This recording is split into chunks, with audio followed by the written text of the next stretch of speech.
لوگ کہتے ہیں نا ترقی چاہیے، کامیابی چاہیے، برائٹ فیوچر چاہیے. خدا کی قسم جس کے ماں باپ اس سے راضی ہیں نا، جس کے ساتھ ماں باپ کی دعائیں ہیں، اس کو پھر ترقی سے کوئی نہیں روک سکتا. اس کے بیڑے پار ہی ہونے ہیں. اور ساری دنیا واہ واہ کر رہی، ماں باپ پریشان ہے، وہ برباد ہی ہونا ہے. ماں باپ کو تنگ نہ کرو، بالخصوص ماں کی قدر کرو. ماں کا کوئی نیبل بدل نہیں ہے. اور یہ دعا دے دے تو بندہ کدھر پہنچ جاتا ہے. اچھا پھر آج کل ایک اور ٹرینڈ چلا ہے، کسی بھی طرح کا زندگی میں مقام بڑھ گیا نا، مشہور ہو گیا، اب وہ ماں باپ پر بھی روب جما رہا ہوتا ہے. پتہ نہیں میں کتنا بڑا آدمی ہو گیا ہوں، اب میں آپ کی خدمت کہاں سے کروں گا بھائی، ٹائم ہی کہاں ہے میرے پاس. ان کو کبھی یہ روب مت جمانا. ارے آج اگر کچھ بن بھی گئے ہو نا، یہ انہی کی دعائیں تھیں، اور ان کو کہہ رہے ہو بڑا آدمی ہو گیا. حضرت موسیٰ کلیم اللہ علی نبینا علیہ الصلوۃ والسلام، کتنا بڑا مرتبہ ہے. اور آپ نے ایک بار اللہ کریم کی بارگاہ میں عرض کیا، مولا مجھے جنت میں اپنا پڑوسی دیکھنا ہے. ارشاد کیا ہوا کہ اے موسیٰ، جنت میں تیرا جو پڑوسی ہے وہ ایک فلاں علاقے کا کسائی ہے. آپ حیران ہو گئے، آپ نے کہا مولا مجھے ملنا ہے. ایڈریس بتایا گیا، آپ چلے گئے وہاں پر. ایک نوجوان نے دروازہ کھولا، آپ اندر گئے. گھر میں گئے تو دو بوڑھے ماں باپ، بوڑھی شخصیات تھی. انہوں نے حضرت موسیٰ کو دیکھا، آپ کی رسالت کی گواہی دی، اور دونوں دنیا سے چلے گئے. وہ نوجوان کسی کام سے گیا، جب واپس آیا اپنے دونوں والدین کو دیکھا کہ دونوں کا انتقال ہو گیا ہے. تو کہا ہو نہ ہو آپ حضرت موسیٰ علیہ الصلوۃ والسلام. حضرت موسیٰ نے کہا میں نے تو نہیں بتایا کہ میں کون ہوں، تمہیں کیسے پتا چلا؟ کہا میرے ماں باپ روزانہ دعا کرتے تھے کہ یا اللہ اس وقت تک موت نہ دینا جب تک حضرت موسیٰ کا دیدار نہ کر لیں. آپ ہمارے گھر آئے ہیں، آپ کو انہوں نے دیکھا ہے، یہ چلے گئے دنیا سے، آپ ہی حضرت موسیٰ ہیں. حضرت موسیٰ نے فرمایا بتاؤ کچھ اور بھی دعا کرتے تھے؟ کہا ہاں، میں اپنے بوڑھے ماں باپ کیونکہ چبا نہیں سکتے تھے، روز ان کو دیوالے چبا چبا کر کھلاتا تھا. اور جب بھی کھانا کھلاتا تھا نا، میری ماں دعا کرتی تھی یا اللہ میرے بیٹے کو جنت میں موسیٰ کا پڑوسی بنا دینا. حضرت موسیٰ کہتے بیٹا تیری ماں کی دعا قبول ہو گئی ہے، تو ہی جنت میں میرا پڑوسی ہے. یہ ہے ماں کی دعا، اور یہ وہ دعا ہے جو بن مانگے مل رہی ہے، جو ماں کے دل سے نکل رہی ہے. آؤ میں بتاؤں کچھ بڑے آدمی، واقعی جس کو کہتے ہیں بڑا آدمی کون ہوتا ہے. امام اعظم ابو حنیفہ رضی اللہ تعالیٰ سے بڑا تو کوئی نہیں نا، کتنے بڑے وقت کے امام ہیں. مگر آپ کی والدہ ایک مسجد کے امام صاحب سے انسپائر تھی، مقرر تھے، وہ اچھے بیان کرتے تھے. آپ کو وہ کہتی کہ جاؤ وہ امام صاحب سے مسئلہ پوچھ کے آؤ. خود مفتی اعظم ہیں، امام ہے کروڑوں حنفیوں کے. ماں کو یہ نہیں کہا کہ ماں پتہ نہیں میں کتنا بڑا مفتی ہوں، تم مجھے مسجد کے امام کے پاس بھیج رہی ہو. آج تو یہ ڈائریکٹ جواب دے دیتے ہیں نا، مجھے پتہ نہیں میں کون ہوں، مجھ سے بحث کر رہی ہو، اتنی کتابیں پڑھی، ماں تم نے تو پڑھا ہی کچھ نہیں. ابو جان آپ کو دنیا کا کیا پتا، مجھے پتا ہے. سنو امام اعظم، یہ ایسے نہیں بنتے بڑے لوگ. ماں کو کہتے ٹھیک ہے ماں، مسجد کے امام کے پاس جاتے، اس مقرر کے پاس جاتے. وہ کہتا حضور آپ مجھ سے مسئلہ پوچھنے آئے، آپ دنیا کو مسئلے بتاتے ہیں. کہ کیا کروں، ماں نے بھیجا ہے. کہ حضور جو آپ بتا رہے ہیں مجھے آپ ہی مسئلے کا جواب بتا دیں، وہی میری طرف سے ماں کو بھی بتا دیں. ایک بار ماں نے کہا کہ میں خود جا کر پوچھوں گی، پھر بھی امام اعظم نے منع نہیں کیا. اچھا کئی میل کا سفر تھا. امام ابو یوسف کہتے ہیں ہم نے خود دیکھا کوفہ کی گلیوں میں کہ امام اعظم اس خچر یا اس سواری کے لگام تھامے ہوئے ہیں، ماں اس پر سوار ہے اور وہ بازار میں اسے لے کے جا رہے ہیں. ماں کو یہ نہیں کہا کہ ماں تم مجھے تکلیف دے رہی ہو، وہ میرا شاگردوں کا بھی شاگرد ہے، اس کو کیا پتا جو مجھے پتا ہے. اللہ اکبر. ماں جاتی ہیں، مسئلہ پوچھتی ہیں، واپس آتی ہیں. امام اعظم ماں کو کچھ نہیں کہتے. یہ ہوتا ہے ماں کی فرما برداری. آج دیکھو دنیا ان کے گن گا رہی ہے. سیدنا بایزید بستامی رضی اللہ تعالیٰ عنہ، کتنا بڑا نام ہے، اولیاء کے سردار ہیں. دیکھو ماں کی خدمت کیسی کرتے تھے. آپ کی والدہ نے سردیوں کی رات تھی، سخت سردی کی رات، آپ سے پانی مانگا. حضرت بایزید بستامی ماں کے پاس پیالہ لے کر گئے تو ماں سو گئی تھی. ماں کے سرہانے پیالہ لے کر کھڑے رہے، رات بھر کھڑے رہے سخت سردی میں. پانی تھوڑا سا آپ کی انگلیوں پر گرا تو وہ پانی برف بن چکا تھا. ماں کی آنکھ کھلی، دیکھا بایزید بستامی بستر کے کنارے کھڑے ہیں. کہ بیٹا کیوں کھڑے ہو؟ کہ ماں آپ نے رات پانی مانگا تھا نا، اس لیے کھڑا رہا کہ نہ جانے کب آنکھ کھل جائے. اب جب پانی دینے کے لیے پیالہ الگ کیا نا تو وہ برف چمڑی سے چپک چکی تھی، تو جب وہ برف الگ ہوئی نا آج سے خون نکلنے لگا. حضرت بایزید بستامی رحمت اللہ تعالی کی ماں نے جب یہ دیکھا نا کہ بیٹا ساری رات کھڑا رہا اور اب اس کا ہاتھ بھی لہو لہان ہو گیا. حضرت بایزید بستامی کی ماں نے پتہ اس رات کیا دعا دی؟ کہتی یا اللہ میں اس سے راضی ہوں، تو بھی اس سے راضی ہو جا. دیکھو کیا مقام ملا، اولیاء کرام کے سردار بن گئے. یہ وہ دعائیں ہیں جو دل سے نکلتی ہیں. ماں باپ کی خدمت ایسی کرو. اب کہو نا کہ دل سے دعا نکلے. جب وہ دعا نکلے گی نا پھر وہ کام بننے آپ سوچ نہیں سکتے. کیا خوبصورت دین ہے ہمارا. ہم نے اپنے بچے کو دین کی طرف نہیں لگایا. اگر ہم بچے کو دین کی طرف لگا دیتے دین اس کو ہماری خدمت کی طرف لگا دیتا. ہم بچے کو قرآن و حدیث سکھاتے, قرآن و حدیث اس کو ہماری خدمت سکھا دیتے. ہم آج یہ جو تکلیف اٹھا رہے ہیں اس کی ایک وجہ یہ بھی ہے کہ بچہ ہم نے دین سے دور کر دیا.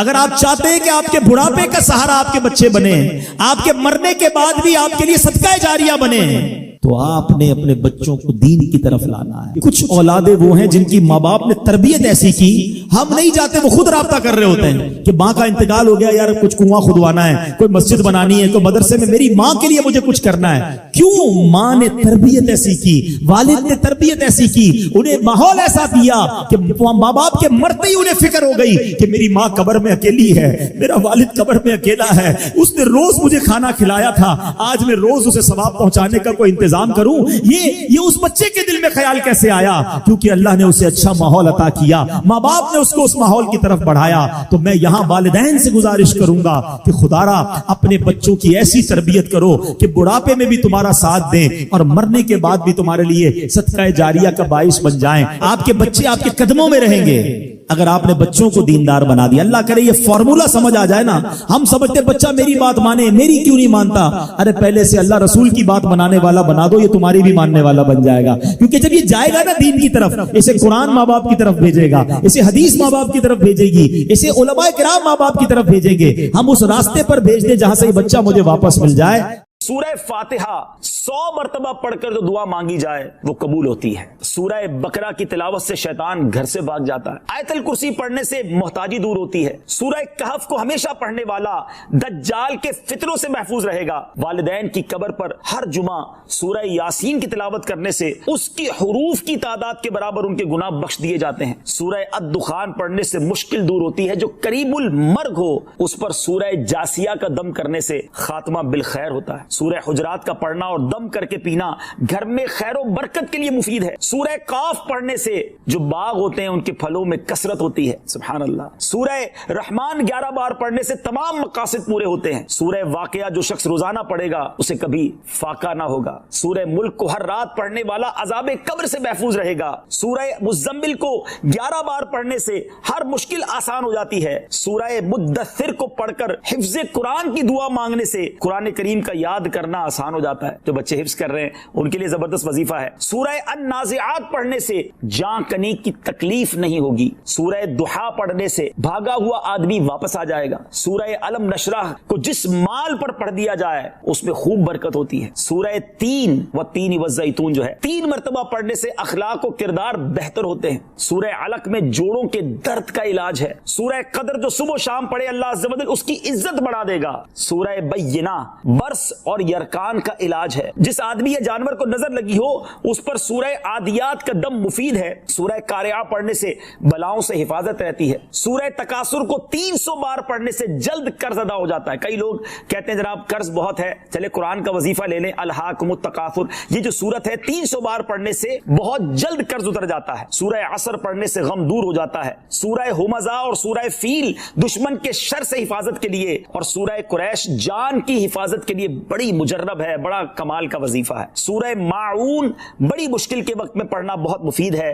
سورہ کوثر کی تلاوت سے بے اولاد صاحب اولاد ہو جاتا ہے. کئی بے اولاد بھی وظائف مانگ رہے ہوتے ہیں. سورہ کافرون 1/4 قرآن کے برابر ہے. سورہ زلزال نصف قرآن کے برابر ہے. سورہ اخلاص 1/3 قرآن کے برابر ہے. اور سورہ فلق اور سورہ ناس سے جن اور شیطان اور حاسدوں کے شر سے حفاظت رہتی ہے. پھر کیوں نہ ہم قرآن سے دوستی کر لیں, کیوں نہ قرآن کو اپنا ورد بنا لیں. اللہ چاہتا ہے کہ یہ بندہ اس رینک تک پہنچ جائے.